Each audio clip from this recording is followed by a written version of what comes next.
큐티인워드 5월 6일 화요일입니다. 오늘 우리에게 주시는 하나님의 말씀은 큐티인 본문 중에서 구약성경 예레미야 29장 13절의 말씀입니다. 예레미야 29장 13절의 말씀을 제가 봉독합니다. 너희가 온 마음으로 나를 구하면 나를 찾을 것이요 나를 만나리라. 아멘. 자, 오늘은 온 마음으로 구하면 만나리라 라는 말씀의 제목을 가지고 하나님이 주신 은혜 나누도록 하겠습니다. 여러분, 오늘 이제 우리가 읽은 예레미야 29장은요, 바벨론 포로로 끌려간 사람들에게 보내는 이 예레미야의 편지입니다. 하나님은 바벨론 포로로 끌려간 유다 백성들에게 이렇게 말합니다. 예레미야 29장 5절에서 6절 말씀인데요. 너희는 집을 짓고 거기에 살며 텃밭을 만들고 그 열매를 먹으라. 아내를 맞이하여 자녀를 낳으며 너희 아들이 아내를 맞이하여 너희 딸이 남편을 맞아 그들로 자녀를 낳게 하여 너희가 거기에서 번성하고 줄어들지 아니하게 하라라고 이렇게 말씀하시죠. 자, 이 말씀을 한번 깊이 묵상하시면 포로로 끌려간 그 장소 바벨론에서 하나님은 집을 짓고 텃밭을 만들라는 것을 이렇게 말씀하시는데, 이로 보아서 꽤 긴 시간 동안 이곳에 머물게 될 것임을 하나님 예고하고 있습니다. 그러니까 포로 생활이 길어질 것을 하나님은 말씀하고 계시는 거죠. 또 그곳에서 가정을 이루라 라는 것은 거의 이제 눌러 앉아라 라는 이렇게 말씀입니다. 어찌 보면은 이 말씀은요, 하나님께서는 최악의 상황 가운데 있는, 어찌 보면 포로 생활로 희망이 없는 유다 백성들에게 어찌 보면은 솟아날 구멍을 주신 거예요. 이를 통해서 알 수 있는 것은 무엇인가요? 하나님은 절망으로 그 유다 백성들을 이끌어 가시는 분이 아니시라는 것을 알 수 있죠. 하나님은 자신의 사랑하는 백성들, 자녀들에게 깊은 관심이 있으시며 그들을 버려두지 않겠다고 말씀하십니다.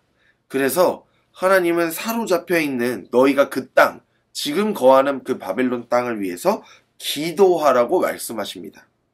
자, 7절 말씀을 보겠습니다. 너희는 내가 사로잡혀 가게 한 그 성읍의 평안을 구하고 그를 위하여 여호와께 기도하라. 이는 그 성읍이 평안함으로 너희도 평안할 것입니다. 이렇게 나와 있어요. 자, 하나님은 어려운 상황, 최악의 상황 속에 있는 유다 백성들 가운데 계시며 그들을 버리지 않으시며 그곳에 샬롬, 평화를 선포하고 계세요. 그리하여서 유다 백성들이 어느 환경에 있던지 모든 상황 속에서 너희가 평안히 살 것이다. 그 땅 가운데, 너희가 임하는 그 땅 가운데 평안을 선포하라 라고 말씀하십니다. 자, 오늘 우리에게도 이 말씀을 적용해 보겠습니다. 하나님은 우리에게 평안을 선포하십니다. 내가 기쁘든지, 내가 아프든지, 슬프든지 간에 하나님은 우리에게 한결같이 샬롬, 평안을 선포하고자 하십니다. 내가 속해 있는 그 환경을 나라는 존재로 인하여, 나 하나의 존재로 인하여 그곳을 바꿔주시죠. 절망의 땅에서 희망의 땅으로 내가 주님의 이름으로 평안을 선포하면 그 땅을 절망이 아닌 희망의 땅으로 바꿔주십니다.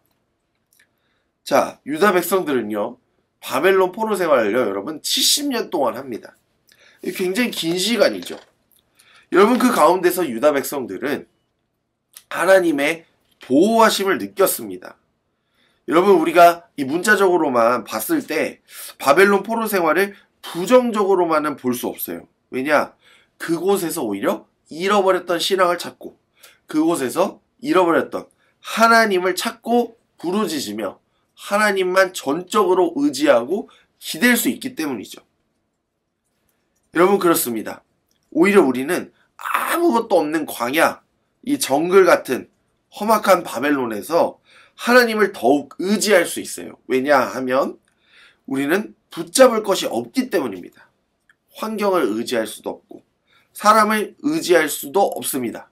오직 우리를 지키시며 우리와 함께 하시는 신실하신 하나님밖에 의지할 수가 없습니다. 그래서 여러분, 우리는 하나님을요, 오늘 주제 말씀처럼 온 마음 다해서 구하셔야 되는 겁니다. 그것은 내 목숨을 걸어서 내 인생을 걸어서라도 꼭 하셔야 됩니다. 나의 생명을 내어드려서라도 하나님을 구하셔야 돼요. 자, 우리는 우리가 좋아하는 것들, 사랑하는 것들에 대해서 여러분 우리가 얼마나 큰 마음을 쏟습니까? 우리의 에너지를 다 쏟지 않습니까? 같은 원리로 우리가 하나님을 간절히 찾고 부르짖는다면 하나님은 우리를 외면하지 않으시고 우리의 손을 꼭 잡아주실 겁니다. 그래서 하나님은 말씀하시잖아요. 12절에 너희가 내게 부르짖으며 내게 와서 기도하면 내가 너희들의 기도를 들을 것이다. 13절 말씀에 너희가 온 마음으로 나를 구하면 나를 찾을 것이고 나를 만날 것이다. 이렇게 말씀하십니다. 여러분 이것이 오늘 우리를 향하신 하나님의 진심이십니다. 여러분 그렇기 때문에 우리는 하나님을 간절히 찾아야 되고 부르짖어야 됩니다. 계산하지 않고 순수한 마음으로 간절한 마음으로 하나님을 찾고 부르짖는다면 하나님은요 우리의 부르짖음의 그 목소리를 듣고 반드시 응답하실 겁니다.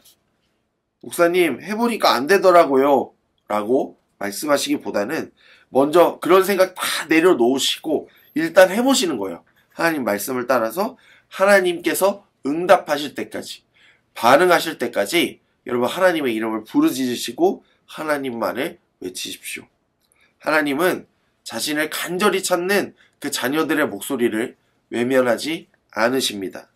그러므로 우리는 오늘도 내일도 매일매일 애써서 온맘 다해 하나님을 찾고 부르짖으셔야 합니다. 그러면 하나님은 우리를 반드시 만나 주실 겁니다. 오늘도 나는 여전히 연약하고 볼품이 없고 부족하지만 그러나 나를 최고라 여기시는 그 하나님을 부르짖고 간절히 찾는 사랑하는 예능의 모든 청년들이 되시기를 주님의 이름으로 간절히 축복합니다. 이 시간 말씀을 기억하며 함께 기도하겠습니다. 사랑의 하나님, 항상 저희를 지켜주시고 참 사랑해 주시니 감사합니다.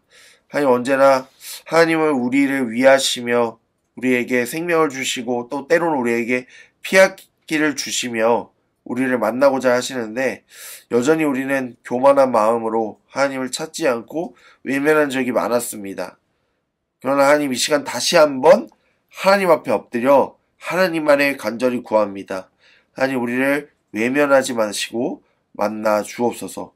언제나 우리와 함께하여 주옵소서. 이 모든 말씀 우리를 너무나도 잘 아시고 사랑하시는 예수님의 이름으로 간절히 기도합니다. 아멘.